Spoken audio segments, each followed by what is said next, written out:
Hello, everybody. I'm Ravi Gurumurthy, CEO of Nesta, and welcome to another Nesta Talks 2, our series where we talk to interesting thinkers on innovation and missions.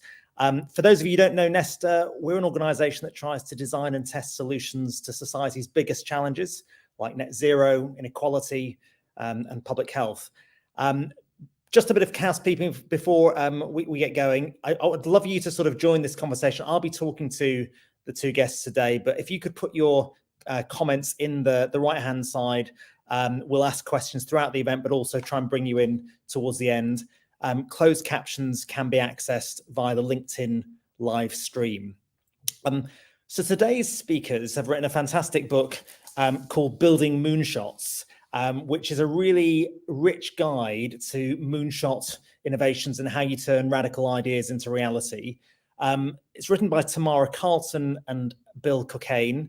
Tamara is an international expert in radical innovation. She's the CEO of the Innovation Leadership Group.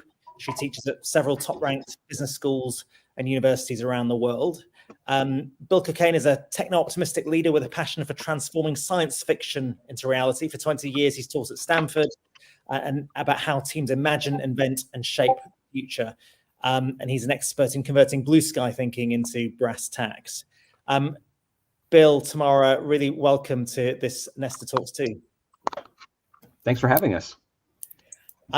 So this is a subject that is very dear to Nesta's heart, because what we do at Nesta is try and design solutions to things like, well, how you halve obesity, or how do you eliminate the gap between children in poor backgrounds and the average, or how do you massively accelerate home decarbonisation?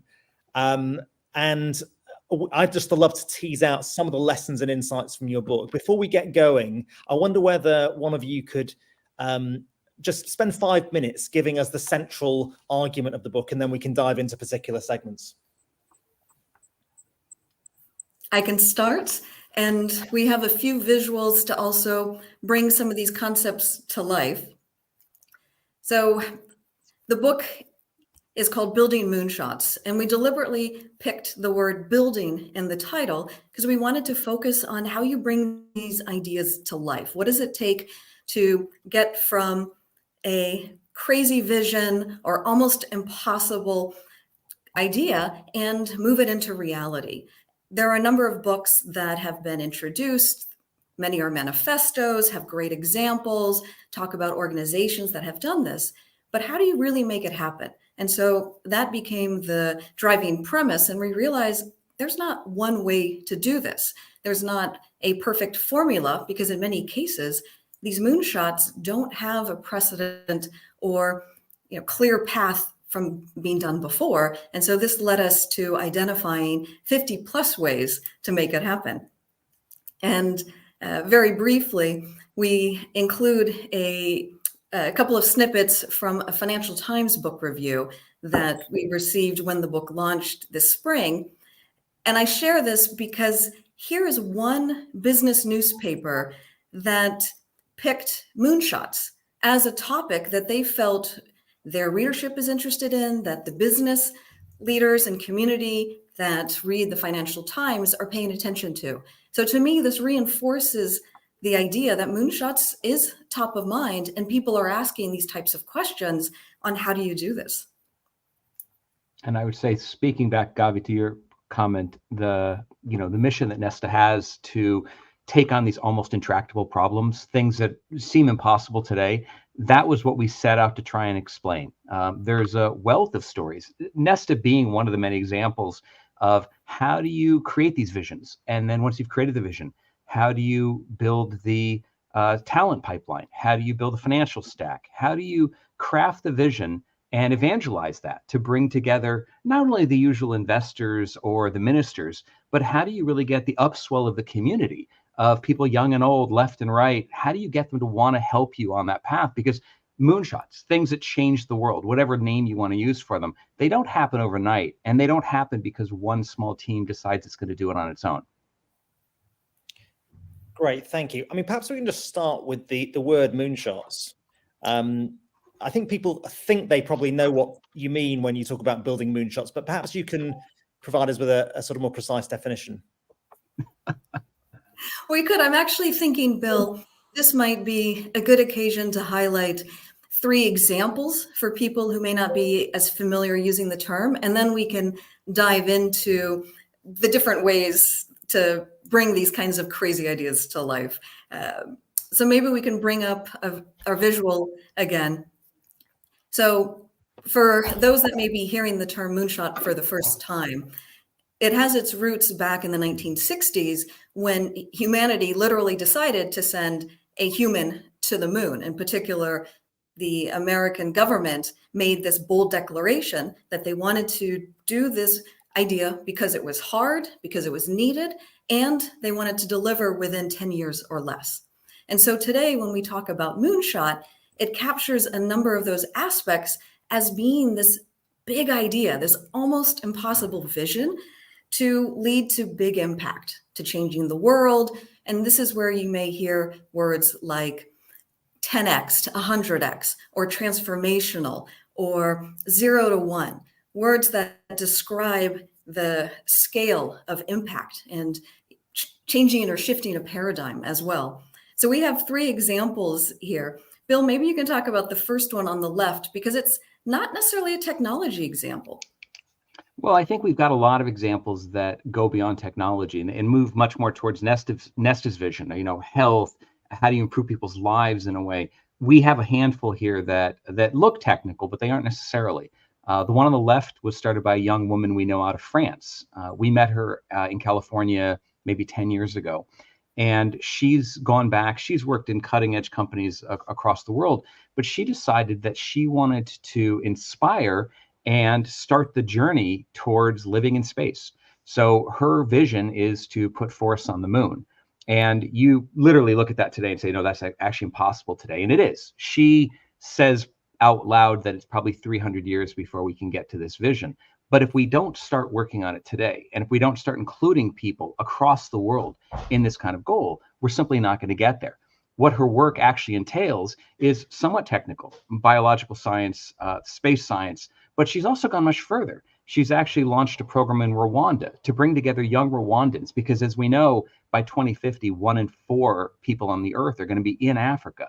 So she started to build up this young cohort of Africans to say, look, you're probably going to be leading the science, the engineering, the technology, the health. You're going to be leading all of this in the next few years. So why don't we bring you along? Very much like this woman who started it when she was a young girl in France. She saw herself as being part of the space age, even though France at the time hadn't put anyone on the moon. That didn't stop her. The middle one, classic call from a government. In the 1960s, of course, America had a war on cancer. That word's no longer used. We now have moonshots. What's actually happened is really interesting. The Biden administration put together a call for a cancer moonshot, but what it really was a collection of goals where he was able to, and along with the rest of people in the White House, the National Institutes of Health, not just the president, they were able to say, let's move forward. Let's get everyone involved. And this speaks a lot to what a moonshot requires. Moonshots require ecosystems. They require someone to stand in the front, run up the hill, and say, we're going to take that next hill. Who's coming with me, and who has an idea, and who wants to help? And of course, what's happened in the last few years since this new cancer moonshot was announced is that scientists have gotten involved. Medical schools have gotten involved. We've seen new funding models. We've seen a healthcare program in South Carolina came to us accidentally. This was a team looking at cancer, but they weren't looking at the technology side of it. They were looking at the humanity side of it. How do young Black men in the Carolinas, the south of the US, how do they react to having cancer? How do they get the support that they need from the community? And they have a whole bunch of ethnographic work that they've done. And that's now spreading across the US as part of this cancer moonshot piece. So to going beyond the technology. The final one is a very technical solution, but this is what's required right now to try and move to zero carbon spaces. We know that's one right now that if we don't invest today, we're not going to get to 2050. We're not going to get to zero carbon. And that speaks a lot to, again, what moonshots require is you have to be investing boldly today, lots of experiments in lots of different spaces in order to achieve these massive changes that society is looking for. I want to get into the sort of setting of the actual goal, because you've got here this language of an almost impossible vision. And what do you really mean by almost impossible? We actually work with an old colleague of ours who's at the U.S. government's DARPA agency, so the Defense Advanced Research Projects Agency. Tamara's done extensive work on them. I was lucky enough to work on a project back in the 90s on what at the time was called virtual reality. And our colleague, when we talked to him, he'd actually been a program manager who set these goals. He was very clear with us. We were actually wrong. It's not almost impossible, it's impossible. In order to set out a moonshot, something that can inspire, something that sets unachievable goals almost, which allows you to bring in everybody who wants to work on it. You have to include everyone in the ecosystem. He decided that you set goals that are impossible today, which means we don't know how to achieve them today. It's going to require a huge number of people who might not be on the bus yet to help us get there. And it's going to give us something to experiment about today. The big piece that he brought forward, and I think you guys exhibit at Nesta, is we have to be able to do experiments, because that's how we're going to learn how to move forward. So this becomes a huge piece of, I think, most groups that achieve moonshots, participate in moonshots, or aspire to, is that they're experimenting now, trying to develop new knowledge. What can we learn? Once you have that knowledge, now it becomes simply a problem to solve. But we talk about this quite a bit, Bill, and toy with including the word almost impossible. For the team that takes on the big vision, they can start to see a path to bringing it to life, and they believe it's needed. So for them, it doesn't seem impossible. For many outsiders or those that aren't with the team, it does seem really crazy. And part of the moonshot is pushing something that could feel like science fiction, but bringing it closer to today and saying, okay, we know this needs to happen, or we believe in this, and this is meant to be bigger, and it's going to involve more people to make it happen. And in doing so, people want to get involved. I mean, it elevates their interests. It calls on them to do more. And we often hear about this from teams working on moonshots. I didn't think I could do this, either sleep fewer hours or invent something that didn't exist before. But I am so involved in this idea. I so believe that we need this. You find a way to make it happen. And then piece by piece, it comes to life. Yeah, I find the idea of moonshots incredibly motivating. But I have to say, sometimes when I've spoken to others about moonshots, you get quite interesting reactions. So from some politicians or more cautious managers, they think, oh God, let's underpromise and overdeliver.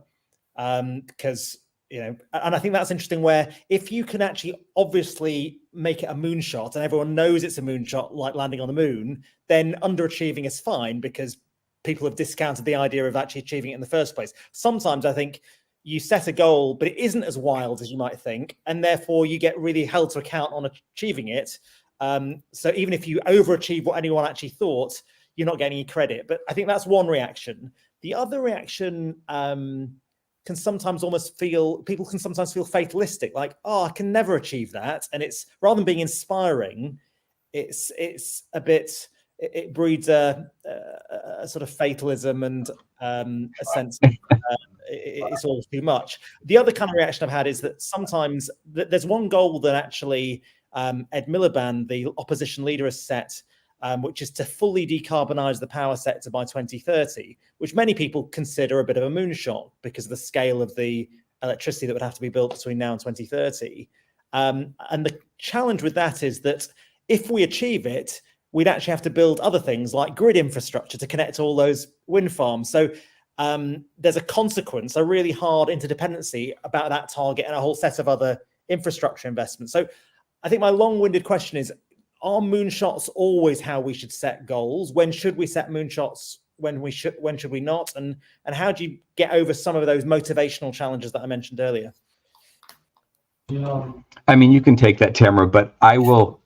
One thing I'll point out, Ravi, is that I dropped out of college and moved away to join the circus, which at the time was Apple Computer in Silicon Valley back in the 90s. And The reason I went there was because there were crazy ideas coming out of there, and I could see them turning into real things. And now I'm not going to sit around and tout everything that Silicon Valley has done as somehow exemplary. We know that's not true.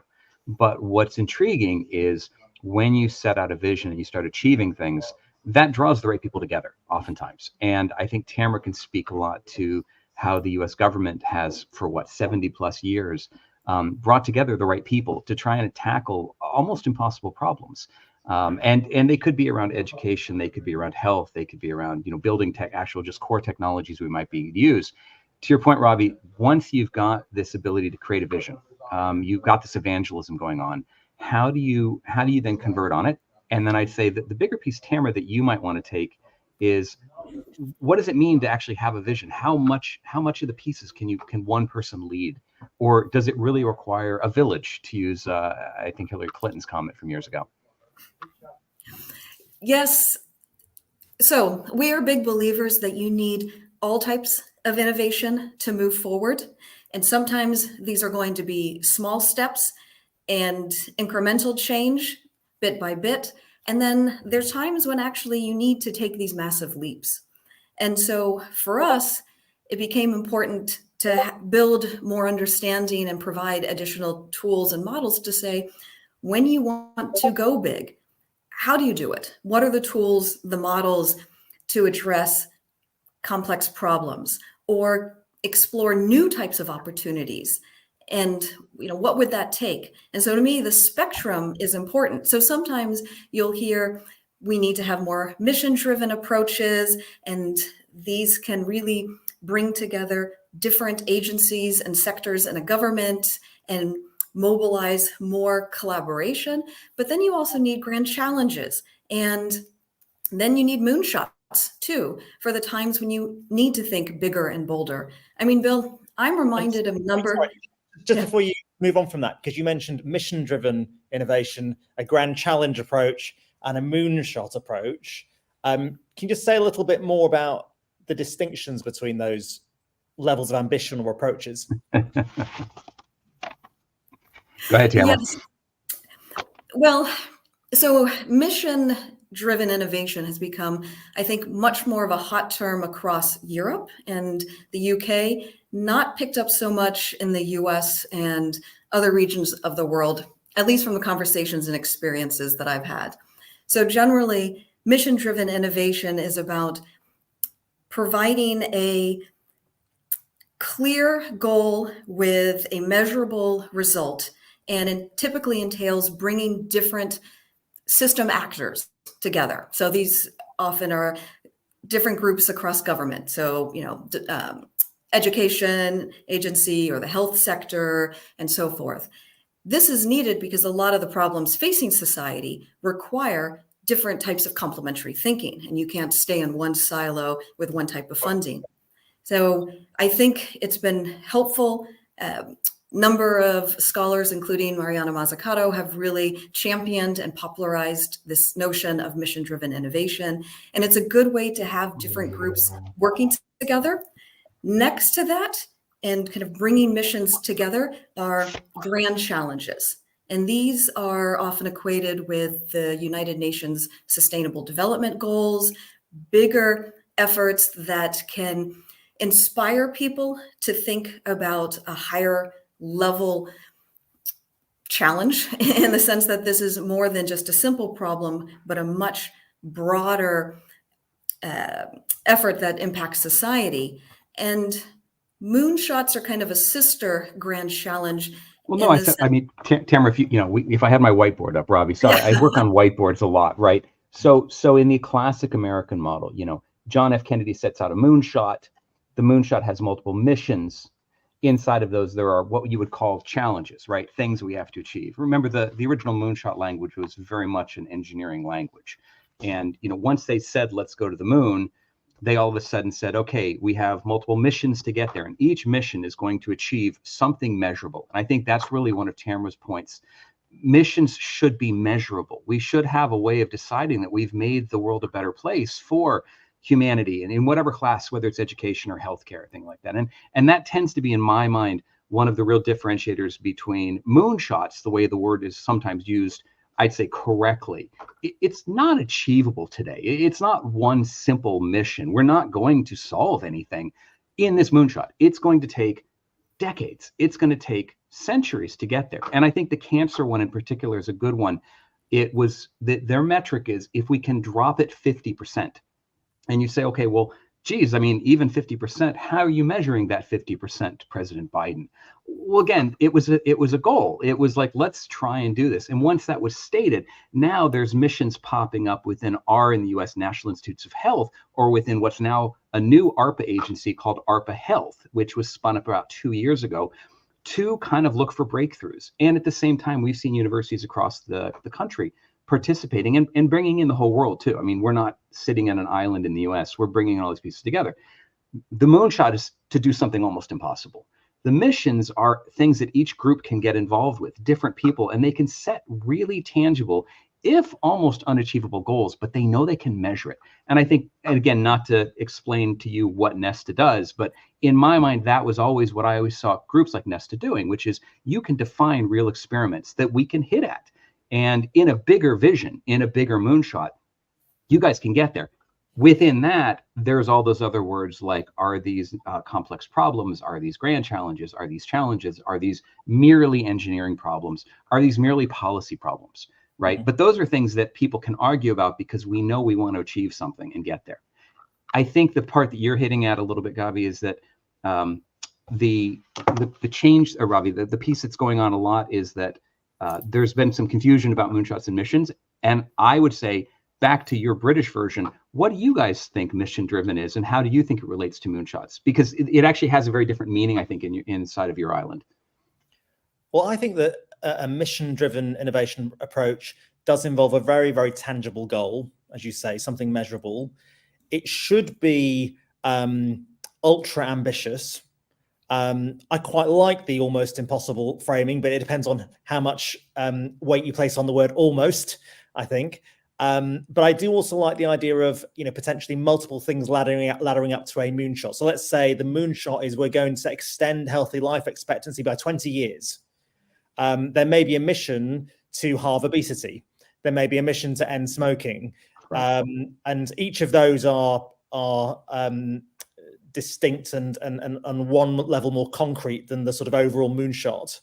But I think it is helpful to have some shared language. Otherwise, you do find that we think we're talking about the same thing, but actually we're not. Right. Can I get on to sort of the mindset question? How do you sort of prepare to be a moonshot innovator? One aspect of this is being an optimist in your book. And I think there's two questions I've got on that. One, how do you, particularly in dark times and when you're facing quite difficult challenges, engineering, political, whatever it is, retain or cultivate optimism?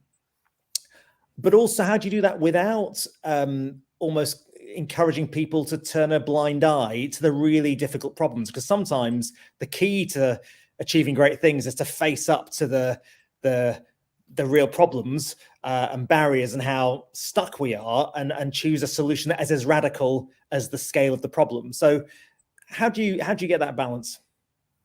So if we could pull up the slide that has the poster on it. We could do that, because then I was thinking about. There we go.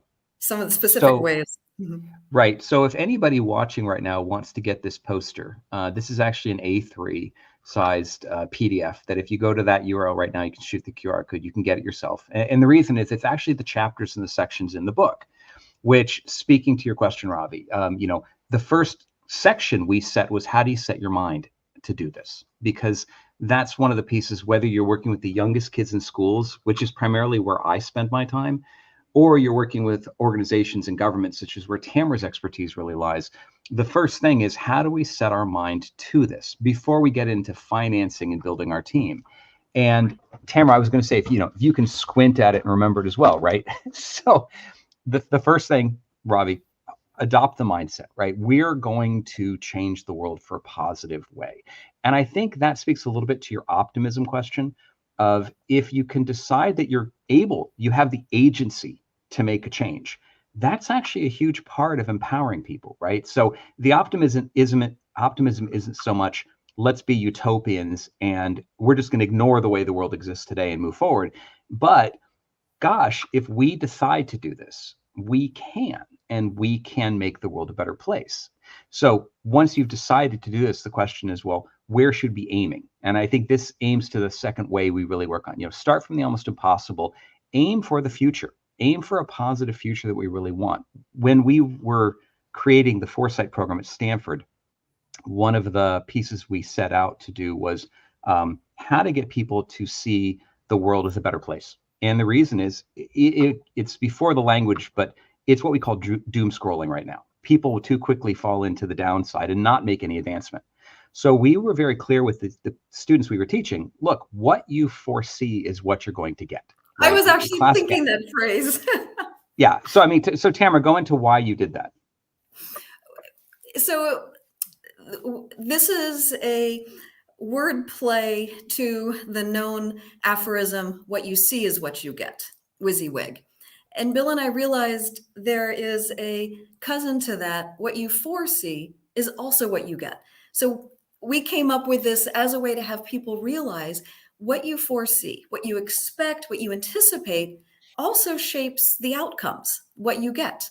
And this is important, both in terms of teaching capacity to imagine and build with the youth, inspiring university students as they find their new career footing, but even with senior managers and executives and government leaders, to have them also realize, how do you have people start to realize there can be a better world and they can be part of creating that better world as well, because that's the world you'd like to live in.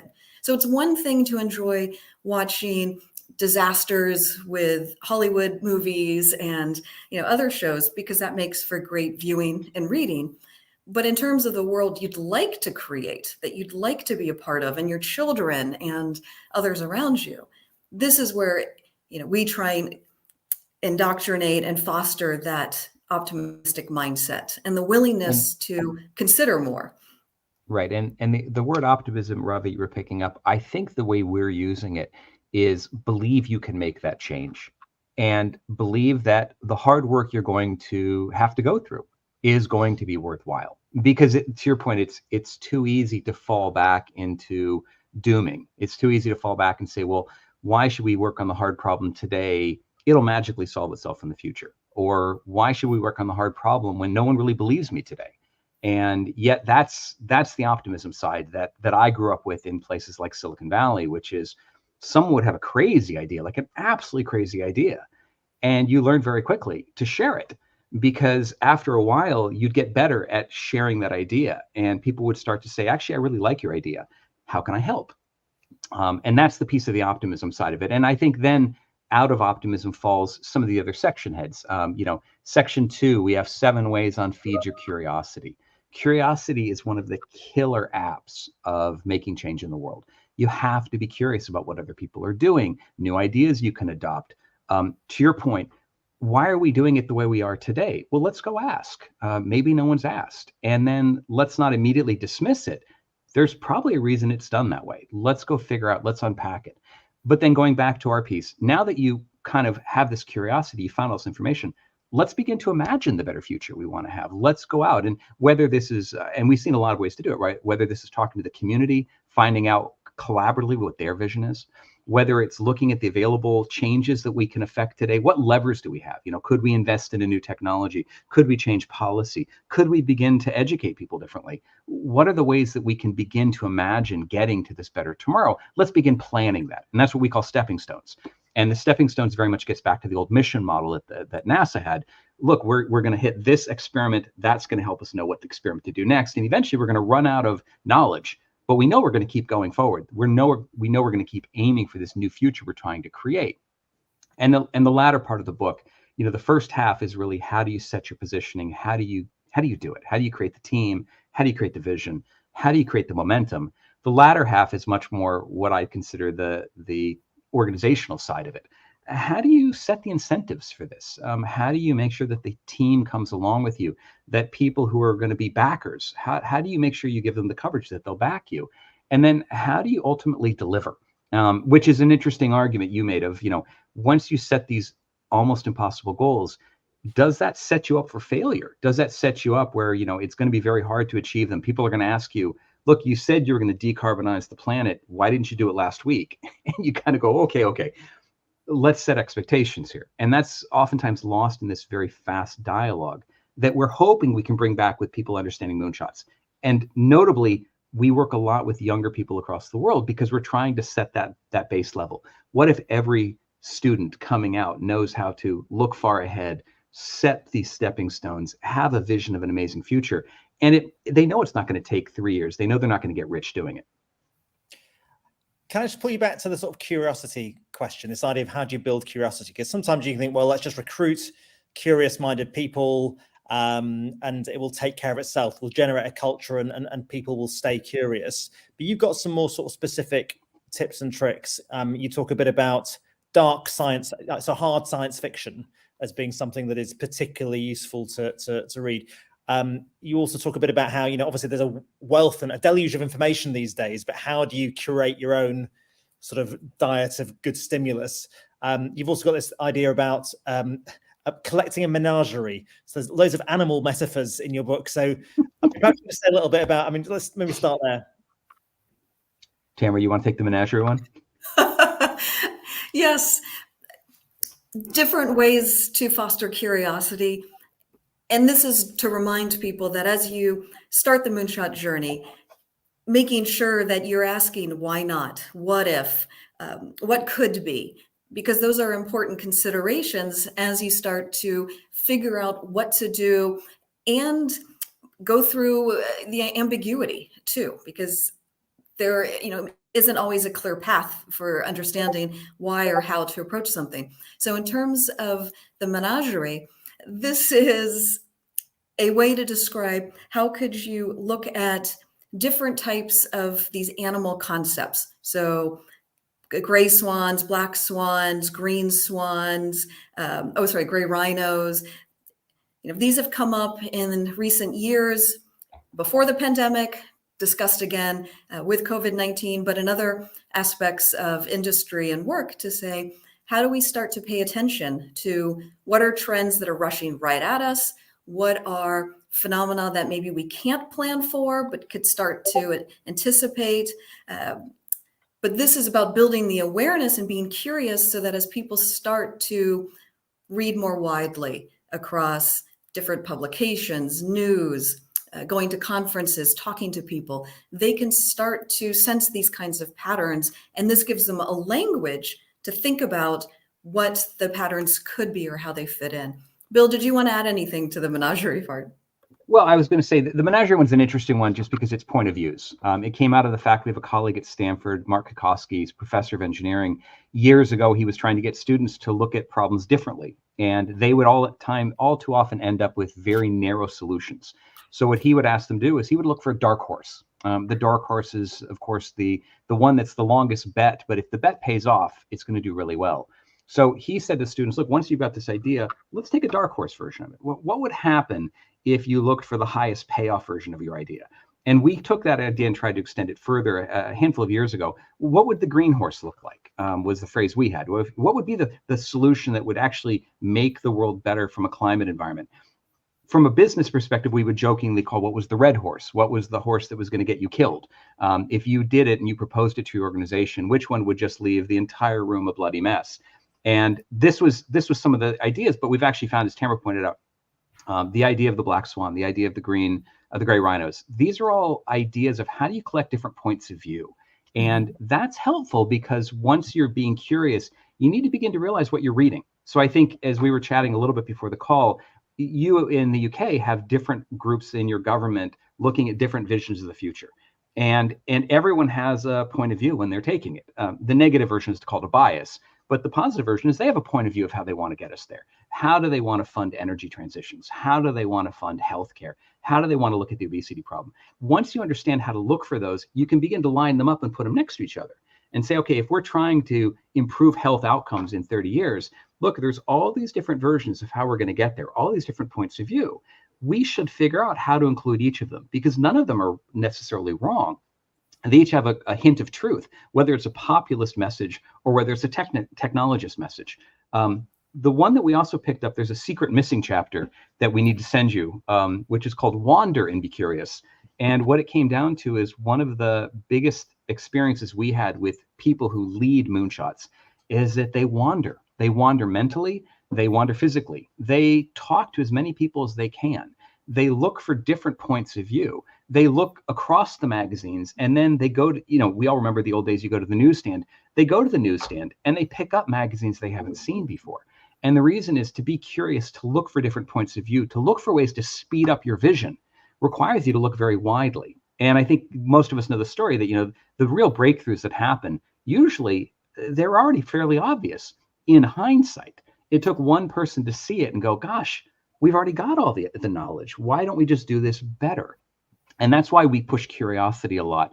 I haven't had, so Rob, you can correct me, but I haven't had a lot of people look at me and go, I don't want to be curious. What we find is this, the other one is when we're working with schools, when we're working with people in companies, when we say to them, you should be curious for your job, they kind of look around and go, oh, good, because I kind of want it to be, right? I have other personalities. I don't just show up at office with my one goal. I'm supposed to do that now. So I think that's one of the pieces we found is that when we push curiosity, it embeds itself pretty quickly. And even if people have to go back to their real job for 6 months and they go quiet, all of a sudden they'll send me a WhatsApp message a year later and go, hey, Bill, I just read this article. What are you up to? Here's what I'm up to. Who else should I be talking to? And it's that being ready to jump on an idea, I think, is really what we're trying to inspire people to do. I think what I find people struggle with sometimes is, in your normal daily work, you feel the need to be productive and purposeful and get things done. And it can seem a massive indulgence to go and go for a walk or read some science fiction or even do quite imaginative exercises or read kind of very, widely. And then, people might do that in their spare time, or they might do it in a very low dose. So I think what would be kind of helpful almost is what rules of thumb should people adopt? If you're an innovation team, how much time should you be spending staying curious? And also, what is useful curiosity? Because you can probably waste a lot of time on the internet and not actually learn that much. So how do you make sure that you use that time in the most mind-expanding way? Tamara, you want to take that easy question? A number of thoughts came to mind, and actually, Bill, I'm reminded of our 4 horizon model, which we describe in the second chapter, or the way number 2 in our book. There we address, where do you start? Because often teams or groups want to know, if I've got this big idea, where do I begin? And a common way is often with what feels impossible or the visionary aspect. But I think this could also apply for individuals and managers trying to carve out their own time each day, each week, to understand, how do I balance being wildly innovative, looking for radical possibilities, and just getting my daily work done? And there's always that tension there. So in the 4 horizon model, this is split essentially across short term, midterm, long term, and then far beyond kind of more imaginative horizons, to have people realize you should be balancing across all of these horizons. For a manager, it could be that 80% plus of your time is really focused on horizon 1, H1, near term. I just got to get through what's due for our project deliverables. I need to deliver. But you can start to expand this for the team leader or for the management team to say, okay, maybe they have a slightly different ratio.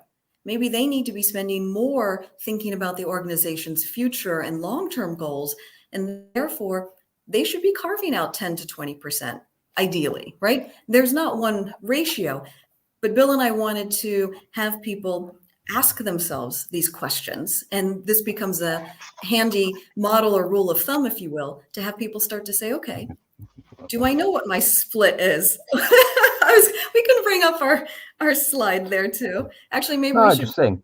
That's good. But I think, Robbie, to your question, it's really interesting. If we've got someone who's working very much on Horizon 1, which is your job is to deliver. You are the sales team, you are the engineering team, you are the service and support team, or you're the kind of person who actually, you're just known for getting it done. How do you spend 20% of your time? Looking for new ways of improving your tools usage, new ways of inspiring your team, new ways of building the kinds of solutions, new partners you should be looking at. You're probably already doing that. And 20% is the metric I'm using because it's a fairly common rubric, right? We know long going back, groups that were our Skunkworks teams or Blue Sky research teams or breakthrough teams. Usually they always were given 20% in their company. And we found that actually that's about the right amount. It's a bit of every day where you take the time to reflect and you take the time to say, could we be doing this differently? Could we be doing this better?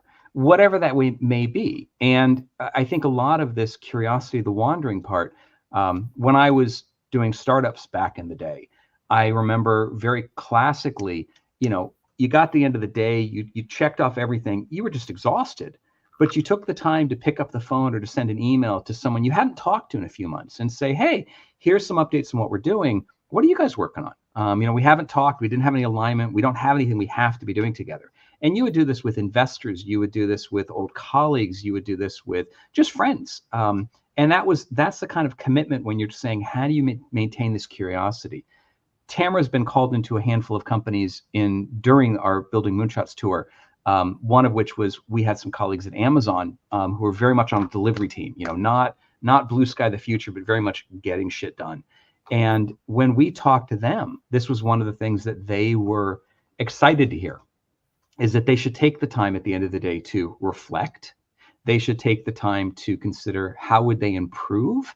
And then, let's write some things down. Let's share it in the team. Let's socialize it. Because starting with small, bold improvements today are ultimately going to pay off in the future. And this is true for every one of these horizons this Tamara's talking about.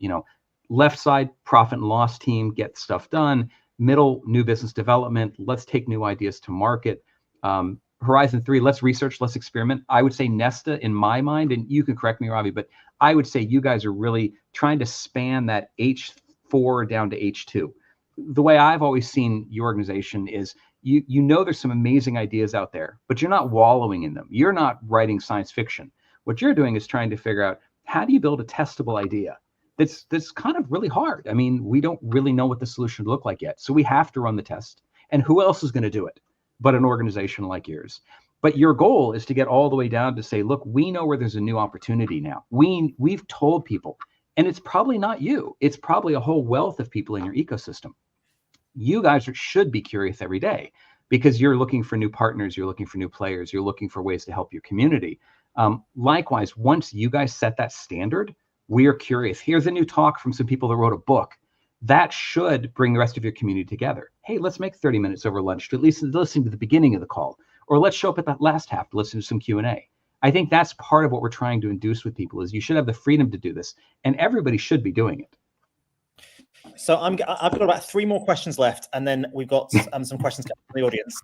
So I'm going to be, and I've got to ask these 3 questions because I'm really want to know the answer. So one is about expertise and evidence, and how that's sometimes in tension with imagination and suspending disbelief. So I'm quite a big believer that actually you really need to understand the evidence within a given area. You need deep expertise, technical expertise, and that just being purely naive is not always the best way to find the actual answers. But equally, it's quite challenging to sometimes cultivate imagination when people are too close to the sort of constraints and existing ways of working. But so have you got any views on how you cultivate imagination, particularly with people who are also quite into the evidence and have we're teaching a class in Switzerland right now, and we just had the students go out and talk to a number of they were doing interviews, and it was a mix of, just talk to people about your crazy idea. And we're doing Fourth Horizon type ideas, impossible moonshots. And what was funny was across the conversations yesterday, they were reporting back that when our student teams went and talked to experts, the teams often ran into the problem was the expert immediately tried to simplify the problem and tried to solve it. They didn't, their expertise lent them the belief that they already knew how to solve the problem, that the problem was not intractable, it was not impossible, here's what to do today. And the teams were all like, but we don't know how to do it today, so what do we do with this? It's cultural for me. And again, this is why we did the book, and we have all these ways of, look, how do you build a culture where you bring in expertise and you put them next to someone who's not naive in the sense that they don't know what they're doing, but they're naive in the sense that they're willing to ask lots of great questions. So you turn to the expert and you say, explain to us how it works. Show us what it works today. And now let's ask you some questions. What would you imagine we would do next? Where do you imagine your field going? Where should we be looking for breakthroughs? Who should we be talking to as scientists? The reason I mentioned it's cultural is that I've spent 30 years in places like Silicon Valley, Stanford. We've spent time with friends at MIT. There, the experts are trained to cultivate this curiosity, to say, okay, here's what we can understand from a scientific evidence-based perspective. Let's do our science. Let's publish it. Let's understand it. But oh, by the way, over lunch, let's go talk to someone in another field who we think we're about to run into. Let's figure out where our fields are going. Let's propose new ways of transforming our fields that we, the experts today, are probably not going to do. It's probably going to fall to the younger students behind us who we're bringing up as young researchers, as young academics. And the same experience comes from my time in companies. The senior people carve out time to say, okay, we know that the next generation of solutions aren't going to be the ones we're shipping today. And we, as the old guys, don't know how to do it necessarily. How do we bring the young people up? And bringing that culture in, I think, helps. But to me, it's an encultured issue. Tamara? I would say very simply, data is useful because it helps make the argument. You help understand more of what's missing in the knowledge or what you need to ask next to test a hypothesis. But we know from real world experience and prior moonshots, you also need to have the story, and you need to be able to put the data in context and understand what is part of the bigger framework for where this evidence can go next. And so to me, there's always going to be that tension, but you're going to find ways to bring in that expertise and layer the data. And the imagination allows you just to do bigger and bolder activities together. Great. So my next question is about how we make a portfolio of innovation bets work, if you like. Because on the one hand, I think you do want to almost ride different horses and have a sort of technology race or a race between different solutions. That's valuable. You sometimes want to hedge your bets, but you want to kind of really double down and go big on things that have got potential. And you also want to avoid the usual thing of falling in love with your own ideas and not, killing them off when they should get killed off. So how do you run that portfolio of bets and make sure you hedge, but you also actually go big? I would say there's one organization we know, we mentioned them in the book. They have a model that they call seeds, plants, and trees. And the seeds, of course, are Horizon 3 experiments. It's where you're talking about. Plants are things that we're going to try and grow, and trees are, we know these are solutions.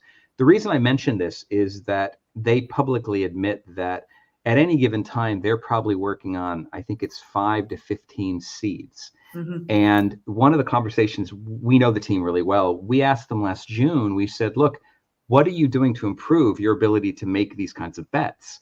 And one of the things they were experimenting with is a well-known story, which is they decided that when a team had discovered a seed that really worked, they were not going to throw it over the wall anymore and just hope someone took it.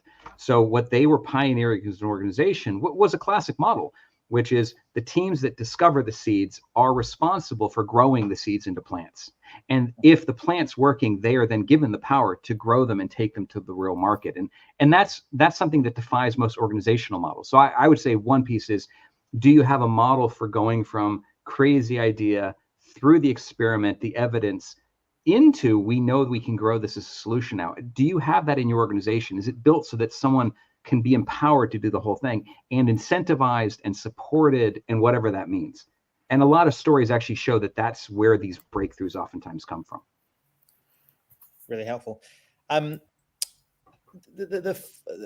final thing I wanted to talk about was about building a team, and just how you hire, build the right culture, and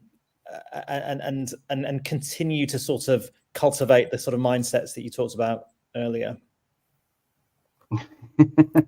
We have an entire section delving into the aspects of team dynamics. And it's really the tip of the iceberg, because we could have spent several books on this particular topic.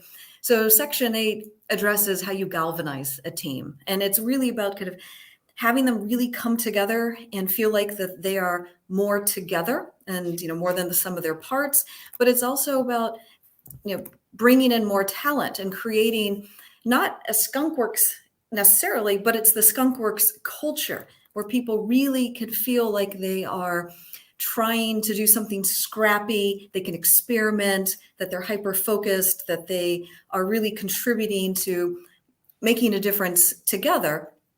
And then kind of more broadly from an organizational or regional point of view, creating this kind of broader cluster as well, so that you start to draw other similar like-minded kindred spirits into the mix.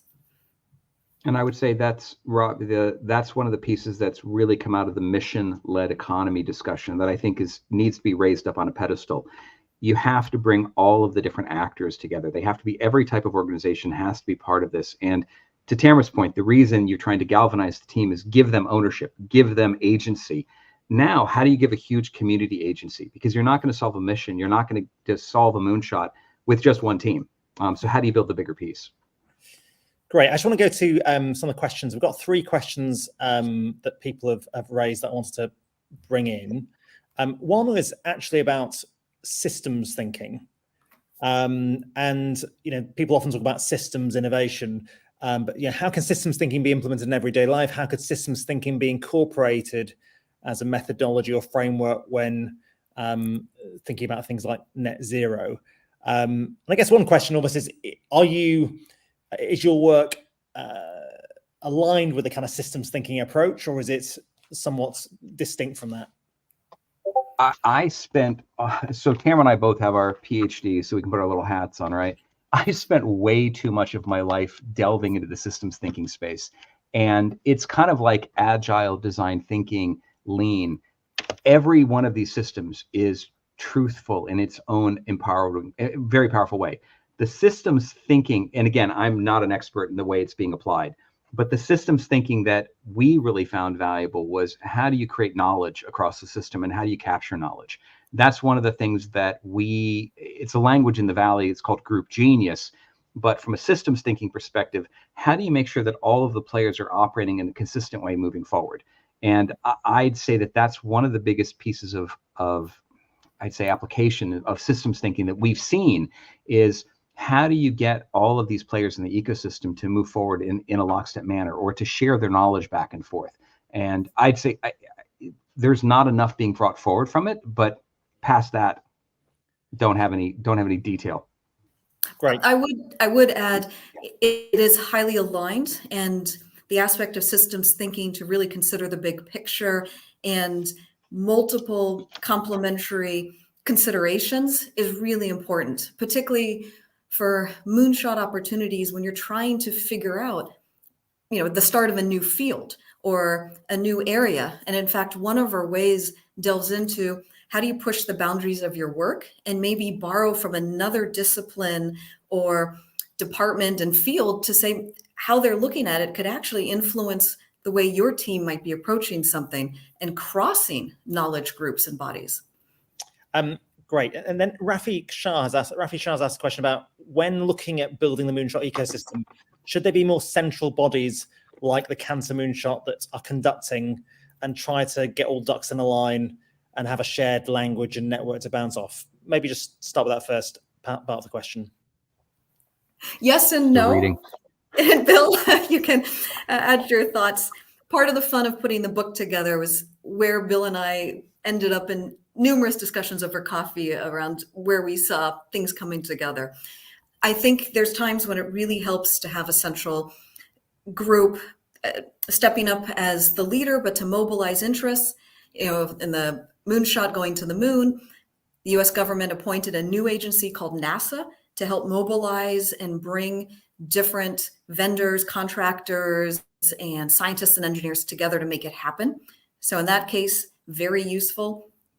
And then other times, there are different groups working in parallel that have a kind of shared or overlapping vision. And this could advance an entire field or area, but it doesn't necessarily mean it's one central group dictating what they do, as much as they're working in very complementary ways. Great, thank you. Then a final question from Joanna Moss about views on how to select which moonshots should be pursued and the role of wider society in selecting those moonshots. Yeah, so I was going to say, building on this question and the one Tamara just mentioned, we in the US have a history of having an organizational entity in the US government that's funded things like DARPA or the NIH. Here we have Nesta. You in the UK have the new ARIA organization, which has strong connections to the US community right now. There are groups of people who have been empowered to work on really big problems. That's one group. Great. They're picking the problems for us. If you want to join them, go ahead. Next to that, we've actually got a colleague at MIT who's creating something I'd say is a non-governmental version of a Nesta type problem. It's called the MIT Climate Grand Challenge. And they are not doing their own research. They're not doing their own work. They're acting as a group that's going to bring knowledge together. And as part of what they're doing is they're reaching out to the community to say, we want you to help us define which problems are the biggest problems out there. So if you look at their program, and we can introduce you to the person running it, if you have an idea, he's trying to bring the collectiveness together. And then the disaggregated version, that's the one that's most interesting. Where is that crazy genius with an idea who can begin to spark things and move things forward? And that's, of course, the lone visionary. And the lone visionary often becomes the person who, they're a maverick, they're an agitator, but they can make things happen. I think the interesting part is there's so many groups in the world now working on absolutely impossible problems that we need to solve, that you're likely to find somebody who's willing to listen to your idea, someone who's willing to listen to yours in a way that wasn't true even 10 or 15 years ago. So I'd say we're more empowered than ever. Which problem should we work on? Come up with one, propose it. And I'm sure you're going to find somebody who's willing to partner with you, fund it, collaborate with you these days. And one thing we're trying to do, or that we started, is to create a database of different types of moonshots, the metrics they're using, how they're defining this, because all of this will give others examples and benchmarks that they could use and learn from. Tamara, Bill, it's been absolutely fantastic talking to you. I'm sure we could probably go on for another hour. Your book's got lots of rich insights, and I think it's incredibly practical as well for people who are actually at the coalface doing these things. I picked up a lot of tips and tricks.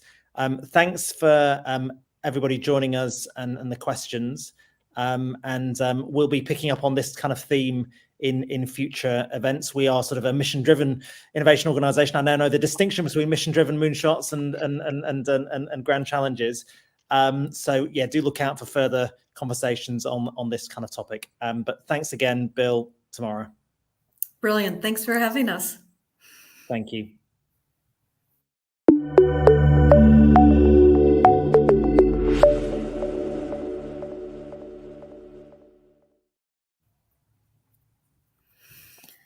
Hi, are you still there? How's it going?